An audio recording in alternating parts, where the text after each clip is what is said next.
तुम आ गए हो तो चांदनी सी बातें हों। जमी पे चांद रोज रोज कहाँ उतरता है। हमारे साथ आज कौन सा चांद है जिनके साथ हम चांदनी सी बातें करेंगे, थोड़ी देर में आपको बताते हैं। थोड़ा आपको क्लू देते हैं। 25 जुलाई 2000 को बिहार के मधुबनी जिले में एक बिटिया जन्म लेती है।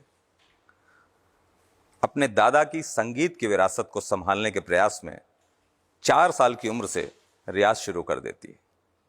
लड़की के पिता को जब दिखता है कि पूत के पांव बहुत मजबूत हैं और आगे तक जाएंगे, उसका सफ़र बहुत तेज़ होगा, बहुत लंबा होगा, तो रियाज के लेवल को थोड़ा और बढ़ाया जाता है।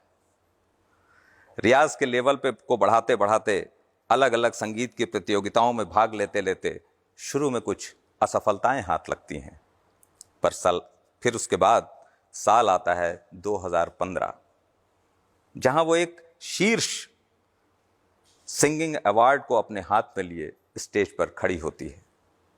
आप ठीक समझ रहे हैं, हम बात कर रहे हैं बहुत ही प्रतिभावान होनहार गायिका मैथिली ठाकुर की, जो आज हमारे साथ हमारे पास मौजूद हैं। हम उनसे बातें करेंगे उनके संगीत के सफ़र की, उनसे बातें करेंगे संगीत की, और उनसे ढेर सारी और उनके निजी जीवन से जुड़ी बातें करेंगे जो वो हमारे साथ शेयर करेंगी। आइए मैथिली जी से बात करते हैं। मैथिली, आपका बहुत बहुत स्वागत है। तो मैथिली, शॉर्ट में अपने संगीत के सफ़र के बारे में बताइए। वैसे तो सब जानते हैं आपको ज़्यादा परिचय की ज़रूरत नहीं है, तो थोड़ा सा बताइए दादाजी से कैसे आपको प्रेरणा मिली संगीत की। गांव में रह करके सिर्फ यही संगीत में, मतलब जो हमारे यहाँ का जो पारंपरिक कीर्तन है, राम सीता विवाह कीर्तन, क्योंकि हमारे बाबा जो हैं उनके आराध्य जो इष्ट देव जो है भगवान राम और माँ सीता के बड़े उपासक हैं वो। तो वही भजन सुनते सुनते मुझे ऐसा लग रहा था कि मुझे भी सब याद हो गया है। मैं बहुत छोटी थी जब मैंने बोलचाल शुरू की थी, तभी से मैंने गाना शुरू कर दिया था। हारमोनियम बजाना भी मुझे याद नहीं कि मैंने कब सीख लिया था। तो इसी सिलसिले में वो जो समय जो मैंने गाँव में व्यतीत किया, मुझे लग रहा था कि मुझे उस समय समझ आ गई थी कि सोहर कब गाया जाता है, परिछन कब गाया जाता है, विवाह में क्या क्या होते हैं, क्या क्या व्यक्ति क्या क्या गीत होते हैं। बहुत छोटी थी तो उस चीज़ का भी आइडिया हो गया था। लेकिन पापा दिल्ली में जब लेकर के आए तो यहाँ की दुनिया बहुत अलग थी, और यहाँ पे बोलचाल हिंदी में, और अलग अलग स्टेट के लोग दिल्ली में रहते हैं, तो मतलब यहाँ पे पूरा ही अलग माहौल मिला मुझे दिल्ली में। तो बहुत समय लग गया मुझे यहाँ पे संभल करके खड़े होने। तो रियाज जैसा कि अमूमन होता है बचपन में, मतलब जिस साल की जितने छोटेपन में आपने रियाज शुरू किया या आपको संगीत में रुचि हुई, संगीत एक साधना का विषय है, संगीत एक साधना का क्षेत्र है, तो बचपन में उतनी शिद्दत के साथ आप रियाज कर पाती थी या आपको कहीं मोटिवेशन की या फोर्स की ज़रूरत पड़ती थी? जब मैं गांव में रही तब तक तो बिल्कुल भी सीरियस नहीं थी, कि मुझे मालूम ही नहीं था रियाज करना कैसे है। इसीलिए वो बहुत इनफॉर्मल तरीके से मैं बस गा रही हूँ, एंजॉय कर रही हूँ। मुझे एक मेरे अंदर रुचि डेवलप हो गई थी कि मुझे म्यूजिक अच्छा लग रहा है। और दिल्ली आकर के जब पापा ने रोज एक तरीके से नोटेशन दे करके, पलटे लिख करके बोला कि ऐसे रियाज करना है और उसके लिए इतने बजे सुबह उठना है, तुमको रात में समय पे सोना है, और ये नहीं खाना है, क्योंकि जुकाम हो जाएगा तो फिर तुम्हारा, ये बहुत ही ज्यादा कॉम्प्लिकेटेड लगने लगा। इतना तो कुछ था ही नहीं गाँव में, तो मस्ती में जाना था। तो यहाँ आकर के सब कुछ ना एक लिखा पढ़ी के तरीके से पापा जैसे बोलते थे वैसे ही करना होता था। तो वो फोर्सफुली मुझे लगता था कि मेरा मन तो नहीं है, इससे अच्छा मैं पढ़ाई लिखाई कर लूँ, कुछ अच्छा काम करूँ, लेकिन संगीत में तो ये है कि इतना सारा समय देना पड़ता है, खुद लोग जब आप दूसरे काम करो तो उस समय अच्छा नहीं लगता। तो कभी मन होता होगा कि जैसे बच्चे बाहर खेलते हैं, पतंग उड़ाते हैं, मैंने हर चीज मिस कर दी है। मैं कभी और हमारा घर भी, पापा इतने ज्यादा वो थे कि हमारा जो घर था उसकी खिड़की खोलते ही अपने जो ब्लॉक का पार्क है वो, तो रोज शाम को की आवाज आ रही है, मम्मी खिड़की बंद कर देती थी। और मैं कभी भी ये सब चीज हमने बहुत मिस कर दिया। सिर्फ मैंने ही नहीं, मेरे भाइयों के भी साथ ऐसे ही हुआ है कि शाम के वक्त जो खेलना होता है पार्क जाकर के, वो बिल्कुल कभी नहीं हुआ। और कभी बहुत ज्यादा मम्मी पापा को लाड आ रहा हो कि हाँ इस बार बहुत अच्छा काम किया है, तो फिर 2-3 महीने में एक बार कभी हमें पार्क लेकर के पार्क जाने की परमिशन होती थी, वरना कमरे से भी बाहर निकलना मुझे बहुत डर लगता था। लेकिन उसी का एक सकारात्मक और सुखद परिणाम है कि आज आप विश्व में अपने बिहार का और भारत का नाम रोशन कर रही हैं। और मैं बताना चाहूँगा, आपको दर्शकों को पता होगा कि अभी बेस्ट क्रिएटर अवार्ड मैथिली जी को मिला है, और उसके लिए भी आपको बधाई देते हैं। वैसे तो पुरस्कारों की फहरिस्त इनके साथ बहुत लंबी है, और हम दुआ करेंगे, ईश्वर से शुभकामनाएं भी इनको देंगे कि आगे जो शीर्ष पुरस्कार नागरिक सम्मान है वो भी आपको मिले। और कई बार हम लोगों की दुआएं या जनरल पब्लिक की दुआएं आपको ऐसी लगेंगी कि आप देखेंगे कि आपको ये शीर्ष सम्मान, जो शीर्ष सर्वोच्च नागरिक सम्मान है, वो उससे भी आपको नवाजा जाएगा, ऐसी हम कामना करते हैं। तो जो संगीत का आपका चुनाव है, मतलब गानों का जो चुनाव है, वो आप लोक संगीत से ज़्यादा जुड़ी रही। ऐसा क्यों हुआ कि बॉलीवुड की आपकी इच्छा ही नहीं हुई, या आपने एक प्रोफेशनल करियर के तौर पे लोक संगीत को ज़्यादा मुफीद या ज़्यादा उचित समझा? मैं जो इतने रियलिटी शोज में गई ना, कहीं ना कहीं मेरा मन वहाँ से हल्का सा थोड़ा सा हटना शुरू हुआ बॉलीवुड से। मैं ये नहीं कहूँगी कि कुछ ऐसा राइजिंग स्टार के बाद भी वहाँ तक मैं ऐसी थी कि हाँ ये तो बहुत अच्छी दुनिया है, यहाँ पे तो बॉलीवुड के गाने, बॉलीवुड के जो आर्टिस्ट आते हैं उनको बहुत सम्मान मिलता है और लोग बड़े दीवाने हैं जो बॉलीवुड के सुपरस्टार्स होंगे। तो इसीलिए मैं चाहती थी जब मैं छोटी थी कि मैं भी सिंगर बनूंगी, तो अगर ऐसे मैं मूवीज में गाऊंगी, मतलब ये जनरल जो बच्चा होता है जिसको अगर सिंगर बनने के लिए बोला जाता है या फिर ऐसी बात कही जाती है, तो उसके मन में यही होता है कि एक फेमस सिंगर वही होता है जो पिक्चरों में गाना गाता है। लेकिन धीरे धीरे करके जब मेरे अंदर खुद की जो समझ है, फिर खुद जो मैं फील करना शुरू की, ऊपर से कोविड वाला लॉकडाउन था जिसने बहुत विचलित कर दिया था, पूरी दुनिया की हर एक चीज़ खराब लगने लगी। लेकिन एकमात्र चीज़ जो मुझे बोलते दैट केप्ट मी सेन, कि मुझे बैलेंस में रखा, वो यही था कि जब हम लोग रामचरितमानस का पाठ करते थे और 2017 से जैसे मैं राइजिंग स्टार से लौट के आई, तो मेरा जो एक मेन गोल था कि मैं अपने यहाँ के जो मैथिली भाषा के जो गीत हैं जो मास पब्लिक तक नहीं जाता है, बिहार की अगर गीतों की बात करें, अगर मैं किसी और के सामने इंट्रोड्यूस करूँ कि मैं बिहार से हूँ, तो उनके दिमाग में वही एक गाना आता है कि अरे बिहार से हो तो वही गाना गा के सुनाओ, क्योंकि ये बहुत ही खराब हालत है। और इतनी गंदी छवि अगर बिहार के म्यूजिक की बात करें तो आम जो बच्चे थे उनके मन में यही सब था कि बिहारी है तो मैं बिहारी बिहारी बिहारी। तो मुझे ये प्रूव करना था कि हमारे यहाँ पे बहुत अच्छे अच्छे तरीके के गीत हैं, और मैं जो सुनी हूँ, मैं जो अपना जो 6-7 साल की आयु तक जब मैं गाँव में रही हूँ, तो वो एक स्वर्ग था, और वो चीज़ मुझे यहाँ पे लोगों को दिखाना था कि हमारे यहाँ पे अलग अलग प्रकार के गीत गाए जाते हैं। तो मेरा मन बॉलीवुड से वैसे धीरे धीरे धीरे वो मुझे रीजन एग्जैक्ट नहीं मालूम क्यों हटा, लेकिन धीरे धीरे करके मैं बिल्कुल हट गई वहाँ से, और मन किया ऐसा कि मैं पब्लिक कभी भी अनाउंस कर दूँ कि मैं बॉलीवुड में कभी नहीं जाऊँगी, और मैं सिर्फ लोकगीत और भक्ति संगीत में ही अपना करियर, पता नहीं कैसा होने वाला है, लेकिन मैं यही। संगीत में किसको अपना आइडल मानती हैं? मेरे आइडल एक नहीं है, अनेक है। और यदि अपन महिला में बात करें तो मेरे जुबान पे एक ही नाम आता है, किशोरी मोदकर जी। और लता जी वगैरह को भी सुना आपने कभी? मतलब आप उनको अपना आइडल मानती हैं? मैं लता जी को बहुत जब मैं छोटी थी तो म्यूजिक ही, मतलब जब दिल्ली आई ना, तो जो इंट्रोडक्शन था वो म्यूजिक होता है, जब हिंदी भाषा की बात होती है, अपने मातृभाषा से हट करके अगर कुछ को सुनना है तो मैं लता जी, वो पहला नाम है जो हमारे घर में पापा सीडीज लेकर के आए थे कि लता मंगेशकर जी। बॉलीवुड गाती हैं घर में, कभी गुनगुनाती हैं आप? अब तो मुझसे भी नहीं निकलते हैं। अच्छा। पहले तो वो भी जाता था, गाड़ी में एफएम चलता है, रेडियो चलता है, अब तो भाई खुद गाड़ी चलाता है तो उसका शुरुआती भजन से होता है, और मतलब भजन के अलावा कुछ चलता ही नहीं है। आसित, आप पूछें कुछ। अभी गांव के बाद भेल स्वर्ग, गांव के यहाँ स्वर्ग भी करिए। गांव में ज्यादा मन लगेगा या दिल्ली में? गांव में ऑब्वियसली ज्यादा मन लगे है यार, लेकिन आपकी बगल से कि गांव में लोग सब नहीं है, सब बाहर आए थे, दिल्ली के, कलकत्ता के, मुंबई सब, मतलब वो जो बचपन वाला माहौल जो चले गया, जो फील के लो आप वो नहीं हो पाते। लेकिन दादाजी के पास पैसे थी तो बाबा बिल्कुल नहीं तरह कहूँ 1000 बार इसी तरह वैसे ही हम। तो तब गांव वाला जो घर जो बन रहा वो कंप्लीट भए गेल। हाँ गाँव वाला घर नहीं कच्चे पक्के छे नहीं जाए छे और अभी अब नया घर बन रही है। नहीं तो पूरा 2015 में कनी शारदा सिन्हा जी से लास्ट टाइम कहिया भेंट भेल रहे? हम उनका से एको बेर भेंट नहीं केने छी, लेकिन उनका एतेक सुनने छी जे लागे नहीं है कि हम उनका से भेंट नहीं केने छी। मतलब कहियो भेंट करे के मन तो बिल्कुल लेकिन लोग सब कहे छथिन कि आब वो बाहर निकले नहीं छथिन प्रोग्राम करे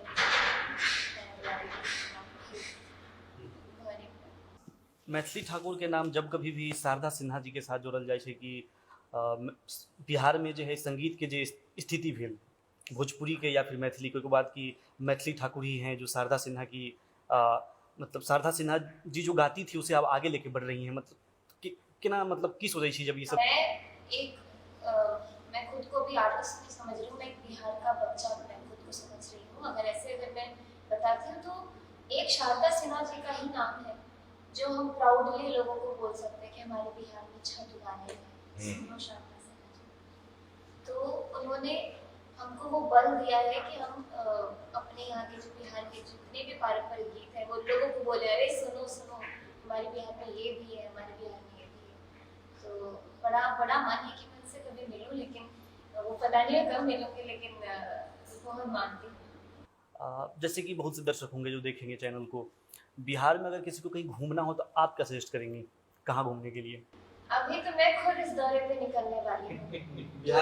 हाँ, टूरिज्म जितने भी ऑफिसर हैं टूरिज्म में वो कनेक्टेड हैं हमसे और वो बताते हैं कि आपको ये नहीं पता। मैं तो अभी तक सिर्फ अपने गांव, क्योंकि हमारे यहाँ पे भी गांव में जब बच्ची होती है तो उसको भोज खाने के लिए भी नहीं जाने देते हैं आसपास। तो मैं बस नाम सुनी होगी हमारे गांव का सारा भोज दामोदरपुर में जाके लोग खाते हैं, बस एक था गए इधर गए उधर गए, लेकिन मैं कभी जा नहीं पाई। और सीधे दिल्ली आई तो फिर वो कनेक्शन ही नहीं रहा।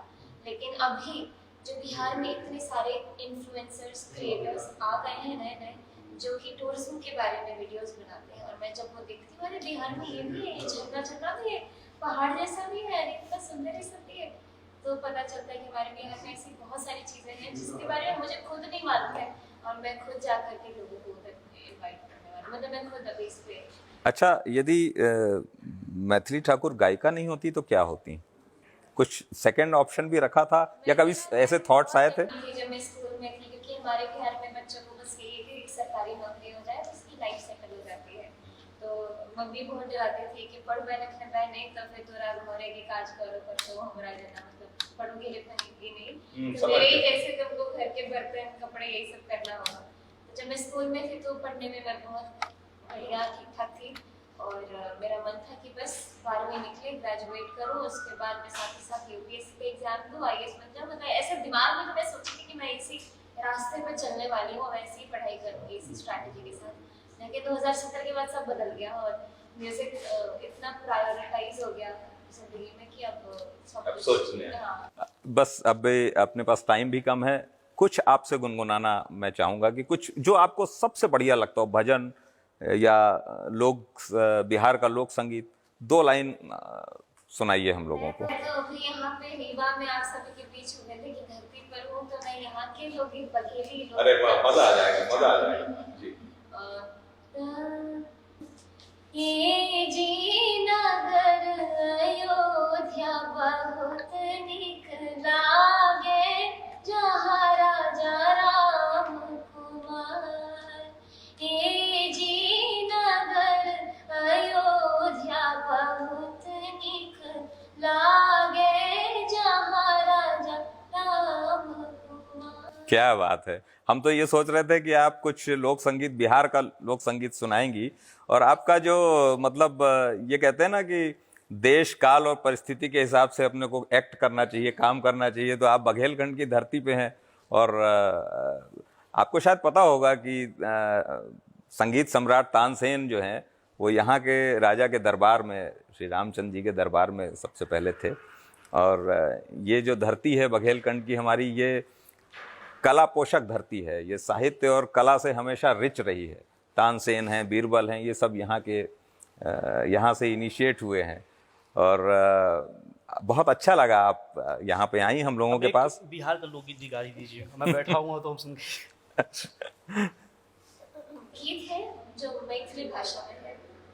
तो हमारे यहाँ पे जब भगवान राम दामाद बन के आते हैं, पावन बन करके आते हैं, तो मिथिला के लोगों का जो भाव है वो यही है कि हमें कोई भी तपस्या तप जोग जप करने की जरूरत नहीं है, क्योंकि मिथिला के नाते से, या जैसे कि मिथिला के नाते से जैसे सिया हमारी बहन हो गई है, तो राम जी बहनोई हो गए, हमारी जीजा हो गए हैं, तो उसी नाते से हमारा सब जो कर्म है वो सफल हो गया है। तो इसी के भाव में गीत है। हमरा न चाहे पाऊं जोग जप ध्यान रे,